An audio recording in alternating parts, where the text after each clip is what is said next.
రాహుల్, ఓ రాహుల్, ఆవులకి మేత వెయ్యలేదా? చూడు ఆకలితో ఎలా అరుస్తున్నాయో.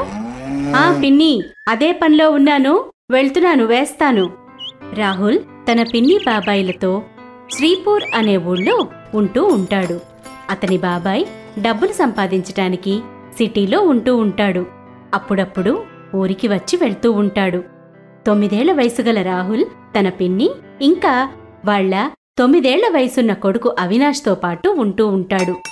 2 సంవత్సరాల క్రితమే రాహుల్ వాళ్ల అమ్మానాన్న ఒక యాక్సిడెంట్లో చనిపోతారు.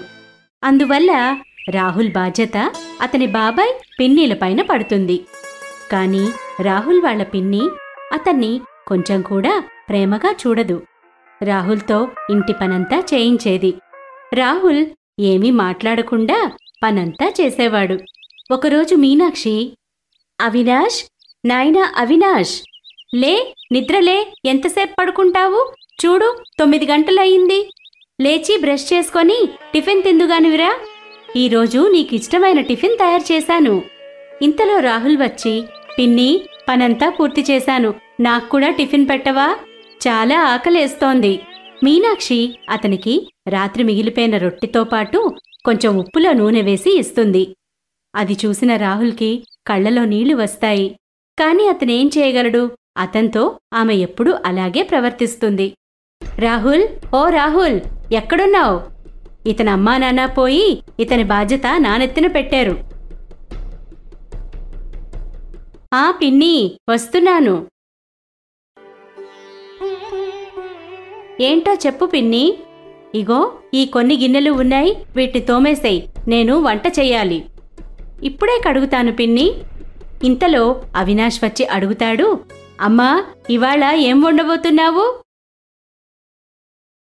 నీకేం తినాలనుంది నాయనా? నీకేం కావాలో చెప్పు, అదే వండుతాను. అమ్మా, ఇవాళ నాకు హల్వా పూరీ తినాలనిపిస్తోంది. మీనాక్షి తన కొడుకు అవినాష్కు వేడివేడి పూరీలు ఇంకా హల్వా చేసి పెడుతుంది. కాని రాహుల్కి మాత్రం ఎండిపోయిన రొట్టి, ఉప్పులో కొంచెం నూనె వేసి ఉల్లిపాయతో పాటు ఇస్తుంది. పిన్ని, ఇవాళ హల్వా పూరీ చేశావా? నాక్కూడా పెట్టవా? నాక్కూడా తినాలనిపిస్తోంది అంటాడు రాహుల్. అయ్యో, నేనిది అవినాష్ కోసం మాత్రమే చేశాను. అయిపోయాయే, నువ్వు ఇదే తిను. హల్వా పూరీ తిని ఏం చేస్తావు? బాధపడుతూ రాహుల్ తన గదిలోకి వచ్చి ఆకలితో ఉండడం వల్ల ఆ ఎండిపోయిన రొట్టెనే తిని కొన్ని నీళ్లు తాగుతాడు. ఒకరోజు పొద్దున్నే మీనాక్షి రాహుల్ని పిలుస్తుంది. రాహుల్, ఓ రాహుల్, ఏం చేస్తున్నావు? ఎంతసేపటి నుంచి పిలుస్తున్నాను, వినిపించటం లేదా? రాహుల్ పరిగెత్తుకుంటూ వస్తాడు. ఆ పిన్ని, పిలిచావా? ఇదిగో ఈ పాల గ్లాస్ తీసుకెళ్లి ఆకాష్కివ్వు. వాడి గదిలో ఉంటాడు. ఇక్కడ నీకోసం టీ పెట్టాను, వచ్చి తీసుకెళ్ళు. సరే పిన్ని. మీనాక్షి రాహుల్ అవినాష్ల మధ్య ఎంతో తేడా చూపించేది. ఇద్దరూ ఒకే వయసువారైనా కూడా అవినాష్ పనులు కూడా రాహుల్తోనే చేయించేది. ఒకరోజు రాహుల్ ఆవులను మేపడానికి దగ్గర్లోనే ఉన్న అడవికి వెళ్తాడు. దారిలో 2 స్త్రీలు మాట్లాడుకుంటూ ఉంటారు. ఒక స్త్రీ మరొక స్త్రీతో రాహుల్ను చూస్తూ ఇలా అంటుంది, పాపం రాహుల్, మీనాక్షి ఇతన్ని ఎంత బాధలు పెడుతోందో. ఇంటి పని, బయట పని అంతా రాహుల్తోనే చేయిస్తోంది. వాళ్ళమ్మా నాన్న బతికుండుంటే ఇవన్నీ ఉండేవి కావు కదా. రాహుల్ వాళ్ల మాటలు వింటాడు, కాని పట్టించుకోకుండా ముందుకు వెళ్ళిపోతాడు. ఇంతలో దారిలో ఒక దగ్గర వినాయకుడి విగ్రహం పడిపోయి కనిపిస్తుంది. రాహుల్ పరిగెత్తుకుంటూ ఆ విగ్రహం వద్దకు వెళ్తాడు. అరే, ఇది గణపతి బప్పా మూర్తి. దీన్ని ఎవరు ఇక్కడిలా పెట్టారు? ఈ విగ్రహం ఎంత బావుంది. రాహుల్ ఆ విగ్రహాన్ని తీసుకొని ఇంటికి వస్తాడు. దాన్ని తన గదిలో పెట్టుకుంటాడు. అప్పట్నుంచి రాహుల్ తాను ఏమి తింటే దాంట్లో కొంచెం ఆ విగ్రహానికి నైవేద్యంగా పెట్టి తర్వాత తాను తింటాడు. సమయం దొరికినప్పుడల్లా ఆ గణేశుని విగ్రహంతో ఎన్నో కబుర్లు చెప్తాడు. ఆ గణేశుని మూర్తి దొరికినప్పట్నుంచి అతను ఎంతో సంతోషంగా ఉంటూ ఉంటాడు. ఒకరోజు రాత్రి రాహుల్ ఎండిపోయిన రొట్టె తీసుకొని తన గదిలోకి వస్తాడు. గణేశుని విగ్రహం ముందర పెట్టి ఇలా అంటాడు, హే గణపతి బప్పా, నా వల్ల మీరు కూడా ఎండిపోయిన రొట్టెలే తినాల్సొస్తోంది. నేనేం చేయను భగవాన్, నాకు తినడానికి ఇదే దొరుకుతోంది. అందుకే నేను మీకు కూడా ఏమీ మంచిగా పెట్టలేకపోతున్నాను బప్పా. నన్ను క్షమించు భగవాన్. ఇలా రాహుల్ ప్రతిరోజూ గణేశుని మూర్తితో మాట్లాడుతూ ఉంటాడు. ఒకరోజు రాత్రి మీనాక్షి ఇలా అంటుంది, రాహుల్, మేమిద్దరం తినడం అయిపోయింది, వెళ్ళి వంటిల్లు శుభ్రం చెయ్యి. సరే పిన్ని. రాహుల్ వంటింట్లోకి వెళ్లి చూస్తే ఆ రోజు అతను తినడానికి ఏమీ ఉండదు. అతనికి చాలా ఆకలి వేస్తూ ఉంటుంది. వంటిల్లు శుభ్రం చేసి తన గదిలోకి వచ్చి గణేశుని విగ్రహం ముందర కూర్చుంటాడు. భగవాన్, ఈరోజు నాకు తినడానికి ఏమీ లేదు, అందువల్ల మీకు కూడా నేనేం పెట్టలేకపోతున్నాను. రాహుల్కు ఏడుపొస్తుంది, కళ్ళలోంచి నీళ్లు వస్తాయి. నాకు చాలా ఆకలేస్తోంది. మా అమ్మా నాన్న బతికుంటే ఎంత బావుణ్ణు. నాకు ఆకలిగా లేకపోయినా బలవంతంగా పెట్టేవారు. రాహుల్ ఫ్లాష్ బ్యాక్లో తన తల్లిని గుర్తు చేసుకుంటాడు. రాహుల్, నాయనా రాహుల్, రా, భోజనం చేదుగాని.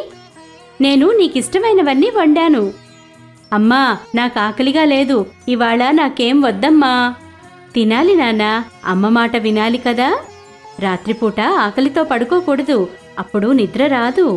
నువ్వు తినకపోతే నేను కూడా తినను. సరే, నువ్వింత బలవంత పెడుతున్నావు కదా, తింటాన్లే.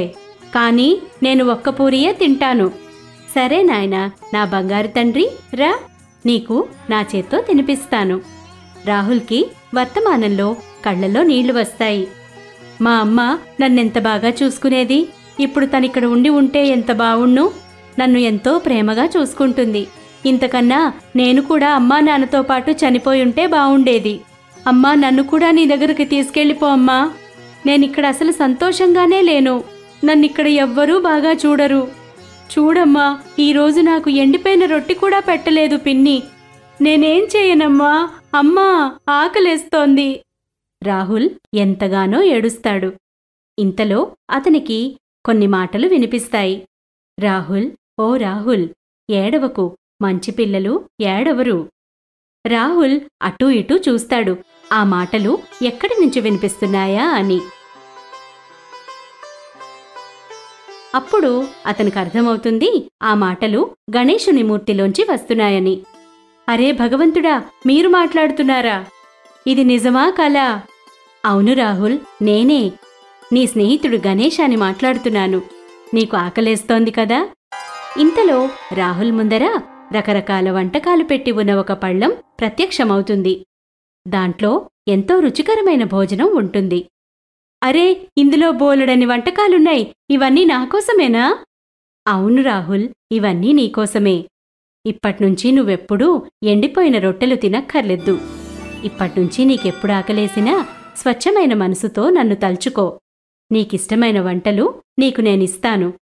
అప్పట్నుంచి రాహుల్ తన గదిలోకి ఎండిపోయిన రొట్టె తీసుకువస్తే దాని బదులు గణేశుడు ఎంతో రుచికరమైన వంటకాలను ఆ పళ్ళెంలో నింపేవాడు. దాంతో రాహుల్ తనకిష్టమైన పదార్థాలన్నీ కడుపు నిండా తినేవాడు. ఇలా మంచి భోజనం తింటూ ఉండడం వల్ల కొన్ని రోజులకు రాహుల్ ఎంతో అందంగా తయారవుతాడు. ఎందుకంటే అతని ఆరోగ్యం ఎంతో బావుండేది. రాహుల్ యొక్క ప్రతి పనిలో కూడా గణేశుడు అతనికి సహాయం చేసేవాడు. అతని పిన్ని ఏ పని చెప్పినా చిటికెలో చేసేసేవాడు.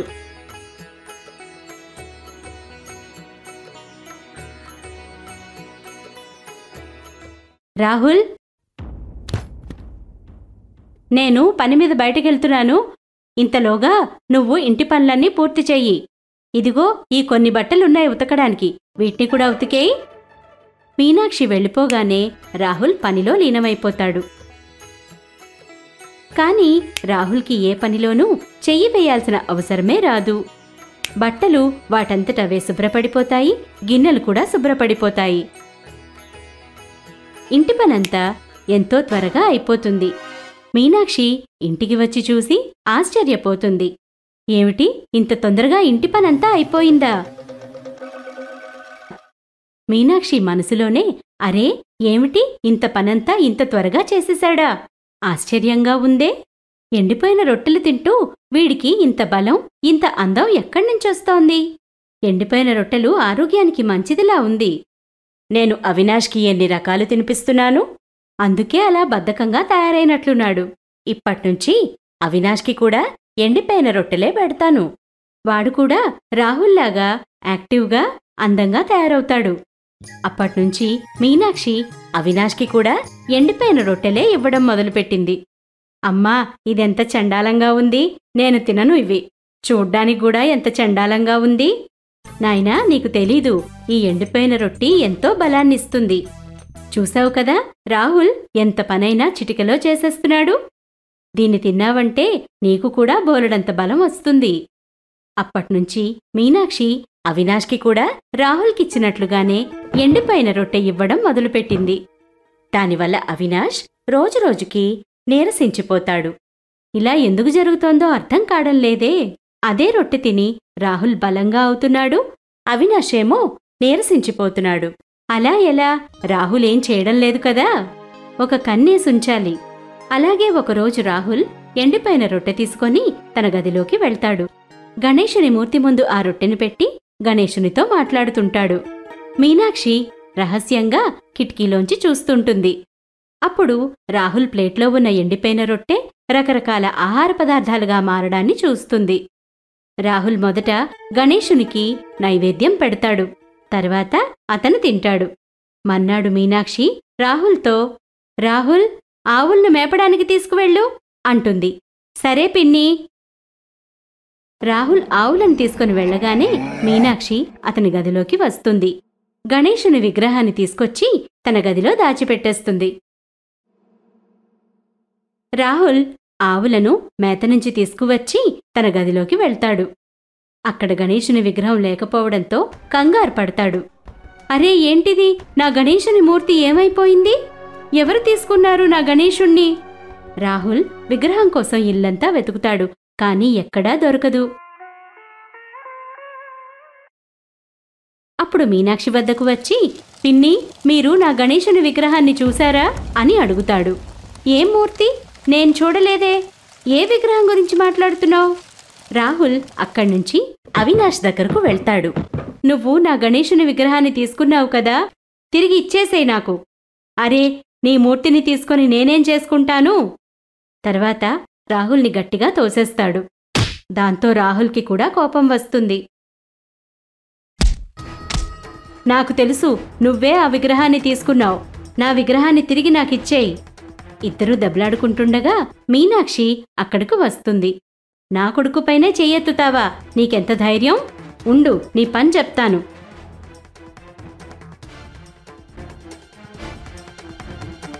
కోపంలో మీనాక్షి ఒక కర్ర తీసుకొచ్చి రాహుల్ని కొడుతుంది.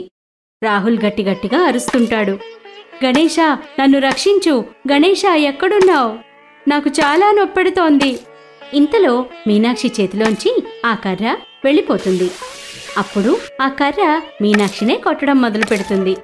అరే, ఏంటిది? నన్ను కొట్టకు, నన్ను కొట్టకు, వదిలేయ్. రాహుల్, నన్ను క్షమించు నాయనా. నా వల్ల పొరపాటు జరిగింది. రాహుల్, నన్ను రక్షించు నాయనా. పిన్నిని విడిచిపెట్టు గణేశా. నన్ను రక్షించినందుకు మీకు ధన్యవాదాలు గణేశా. మీరు పిన్నిని కూడా క్షమించండి. రాహుల్ చెప్పాక ఆ కర్ర కొట్టడం ఆపేస్తుంది. ఇదంతా చూసిన మీనాక్షికి తన తప్పు తెలిసొస్తుంది. నన్ను క్షమించండి భగవాన్, నేను గర్విష్ఠినయ్యాను. రాహుల్ని ఎంతో కష్టపెట్టాను. ఇప్పట్నుంచి రాహుల్ని బాగా చూసుకుంటాను. నన్ను క్షమించండి ప్రభూ. అప్పుడు గణేశుని ప్రతిమ రాహుల్ గదిలోకి మరలా వచ్చేస్తుంది.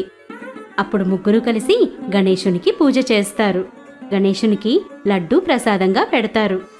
మీనాక్షి రాహుల్ని కూడా అవినాష్ చదువుతున్న స్కూల్లోనే వేస్తుంది. ఇద్దర్నీ ఎంతో ప్రేమగా సమానంగా చూసుకుంటూ ఉంటుంది. భగవాన్ గణేశుని కృప వలన అంతా బావుంటుంది.